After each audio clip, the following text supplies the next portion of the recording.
What school was like in the 1940s Britain. To understand what school was like in 1940s Britain, you need to imagine a world shaped by rationing, air raids, and rebuilding. For children growing up in this extraordinary decade, school was both familiar and completely altered by the times. Lessons took place in church halls, village classrooms, and sometimes underground shelters.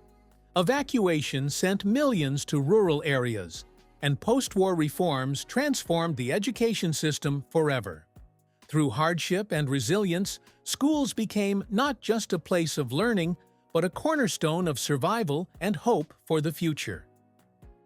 The war comes to the classroom.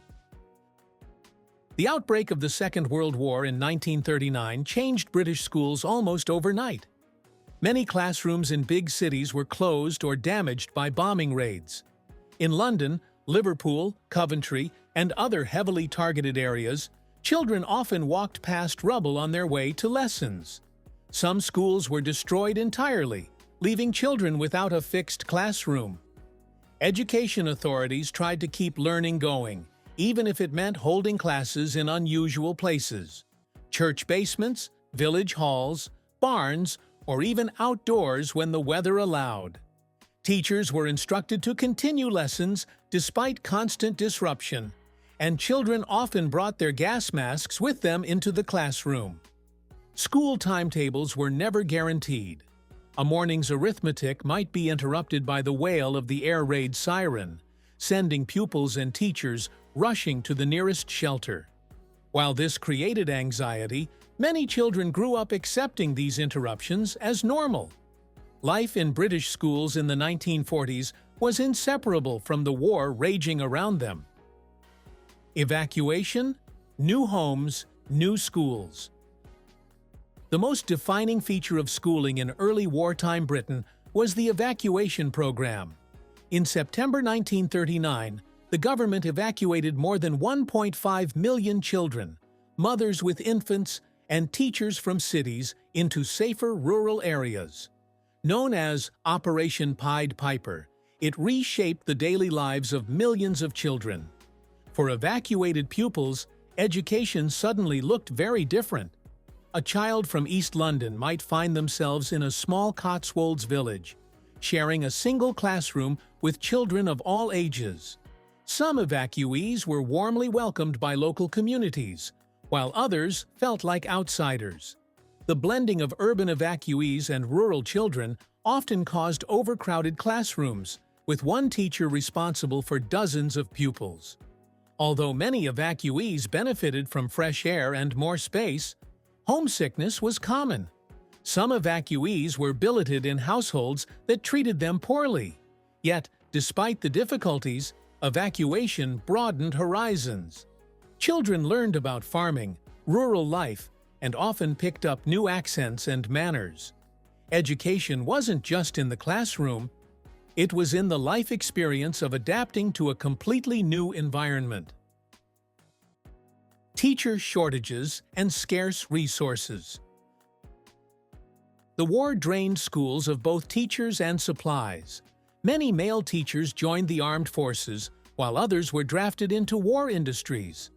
This left classrooms in the hands of women, older retired teachers, or sometimes even volunteers with little formal training. Resources were stretched thin. Britain's economy was focused on the war effort, so exercise books, pencils, ink, and chalk were rationed. Children often wrote on scraps of paper, old envelopes, or slates.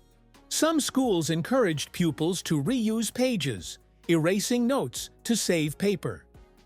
Blackboards became the most important teaching tool because they allowed lessons without wasting materials. Despite shortages, education continued. Teachers improvised science lessons without lab equipment, turned to storytelling for history, and used recitation to drill mathematics. In many ways, this period reinforced the image of British resilience. Even with minimal supplies, schools carried on. This creativity and determination left an impression on the children, who remembered their teachers as figures of endurance and resourcefulness. Discipline and teaching styles. Classroom discipline in the 1940s was firm, reflecting the values of the time. Teachers were authority figures and expected absolute respect. Corporal punishment was legal and commonly used. Children might receive the cane or ruler for misbehavior. Silence and order were considered essential for proper learning. Lessons themselves followed traditional methods. Pupils sat in rows, recited multiplication tables, copied handwriting drills, and learned spelling lists by heart. Patriotism was also woven into lessons, singing national songs, learning about Britain's history, and writing essays about the war effort. Although creative subjects were not completely absent, many schools still taught art, music, and needlework. The emphasis was on core subjects. The war added urgency to practical skills like mathematics and geography, which were seen as essential for the nation's recovery. Looking back, what school was like in the 1940s, Britain was very much about instilling resilience, discipline, and a sense of duty. Life in air raid shelters. Air raid shelters became an extension of the classroom for many children. In urban areas, schools often had underground bunkers where pupils would continue their lessons during bombing raids.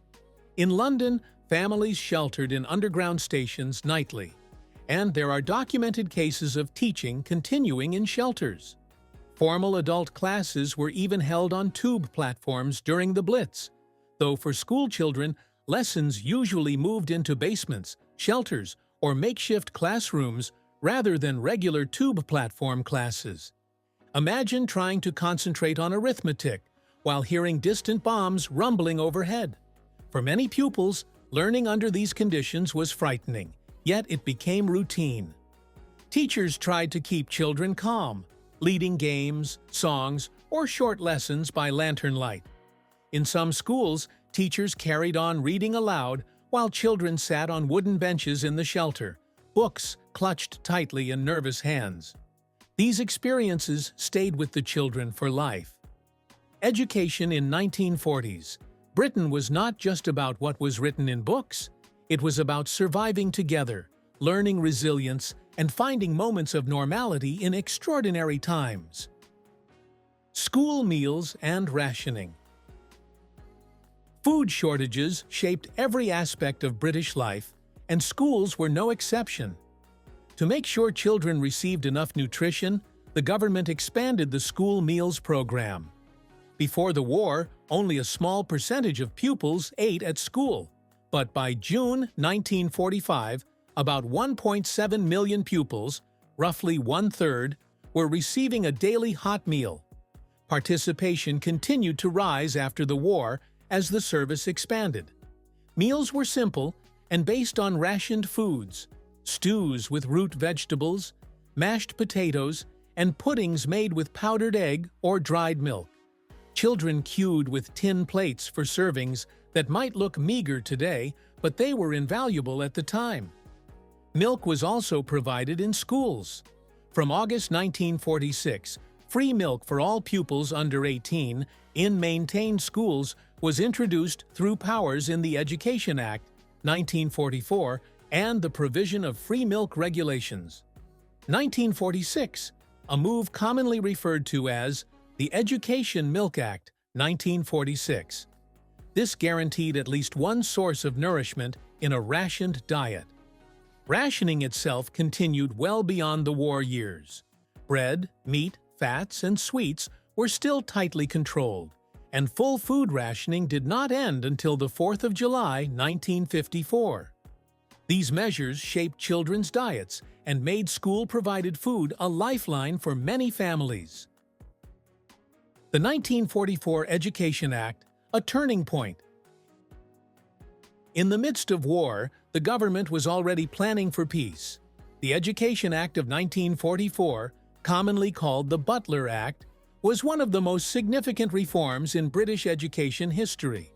It promised free secondary education for all, raised the school leaving age to 15, implemented on the 1st of April 1947, and reorganized the system into three types of schools: grammar, secondary modern, and technical. For the first time, education was framed as a right rather than a privilege. The act was designed to create equal opportunities, though in practice, the 11+ exam still determined which school path children followed. Nevertheless, the reform marked a decisive break from the past and shaped the future of British schooling for decades.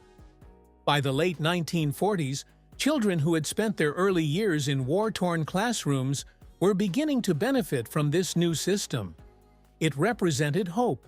Even in the darkest times, Britain invested in its children's future. Post-war schools, rebuilding and renewal.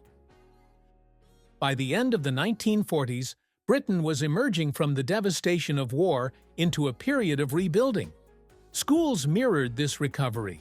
New prefabricated classrooms, sometimes called Horsa huts, after the government's hutting operation for the raising of the school-leaving age, were built quickly to meet the needs of the growing population.